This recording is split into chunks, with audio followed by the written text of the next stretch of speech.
VW Mark 5, removing the ignition barrel. You've got snap bolts, which are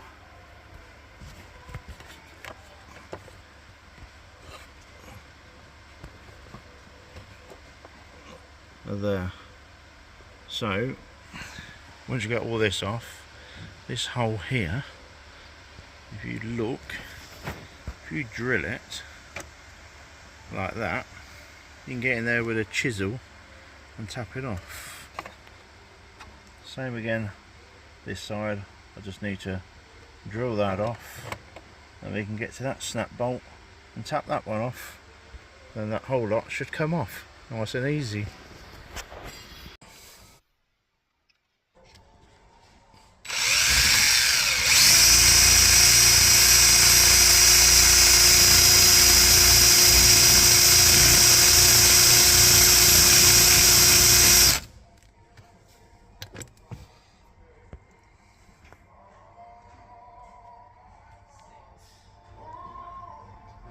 Straight onto that snap bolt.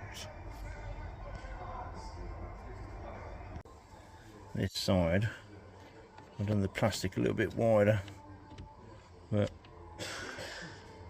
once you chisel it round a few times,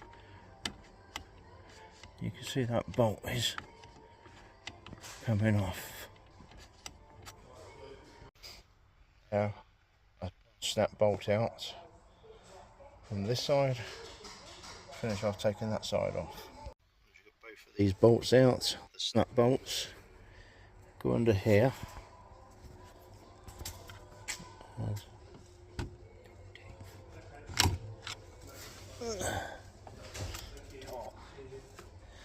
And then that should just slide out, unclip from the other side. Sometimes, not always, but clip it there. That's it. Right, here we have another new ignition barrel from the main dealers. They want stupid amount of money, so you're looking around about probably £400 or so from the dealers. In this kit from eBay, you get the key, that, the card the code reader, the back for the ignition barrel, and the whole barrel lock system. You don't get the snap bolts, but for like 30 quid's worth you get all that, and not like £200. So if you do need one, obviously we'll have to sort the key out shortly, but get all this built up. But for 20 odd quid, 30 quid, it's worth having off eBay. This part off, and then that will clip into there, that will clip into there. So if we build that all up on there and then slide that on, try it. The snap bolts, because obviously you can't use them again, you chisel them off, but you can use them. Put some nuts on it, get the grinder out, put a slot in the top there, use a flat stubby and the vise.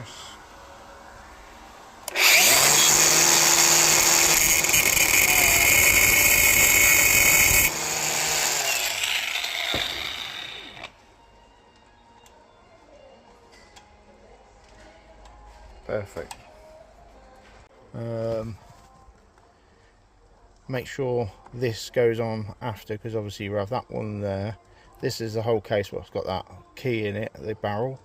Then you've got that one underneath there, and then you've got the spigot ring that goes over the top before you put that screw in. Otherwise, remember, if you push that up, this clicks itself, the middle one locks itself, and the one at the back. So make sure you build all three of these, the main case, the small one at the front here, and then that one there, and then put the steering wheel back on. Make sure on your steering wheel that both lines line up. If I go over the other side, it looks like it goes over, but that's where it come off, and that's how it was. And you line it back up and put the centre bolt back in. Remember, you got that back on. All the airbag is straightforward. Yellow to the top there, this small wire down to there, and then that all plumbs in nicely.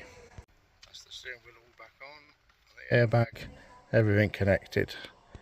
So remember, the chip will be in that key, so it won't respond in the transponder in here. So that's a new one and what comes with it. So undo the key, split apart, and then undo them two pieces, and then you'll need to put the chip in there. So the chip is literally like that, so don't ever lose it, which is, like I say, it's in here. If you put it like a screwdriver, you can just slightly just lift it out, but be careful with it. Get that and put it in there, and then that gets the car up and going with that new one. And then get a new blade made for that, take that out, and then you can have it all working on the remote, but obviously having it cut to that, and then keep hold of this as just another duplicate. Okay, right, so now the chip is in there, all closed. Make sure you definitely seal it shut. Put it in there.